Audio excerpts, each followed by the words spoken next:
So, Auvello Mullein Purifier is basically marketed as a supplement designed to support lung and respiratory health, with claims around cleansing the lungs and helping you breathe better. But this is where I'd be careful with the marketing. The biggest thing to understand is that your lungs already have natural ways of clearing mucus and particles. Taking a Mullein supplement doesn't automatically mean it's going to clean your lungs or remove years of buildup. I'd also look closely at the ingredients, dosages, and evidence behind the claims.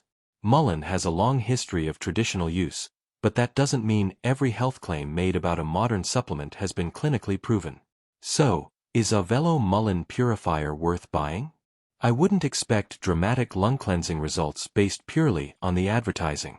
Check the full ingredient list, company reputation, independent testing, and return policy before spending your money. Overall, I'd treat it as a supplement rather than a proven treatment for respiratory problems. If you're experiencing persistent breathing issues, coughing, or other symptoms, getting proper medical advice is much more important than relying on a lung cleanse. Thanks for watching. Don't forget to like and subscribe for more videos.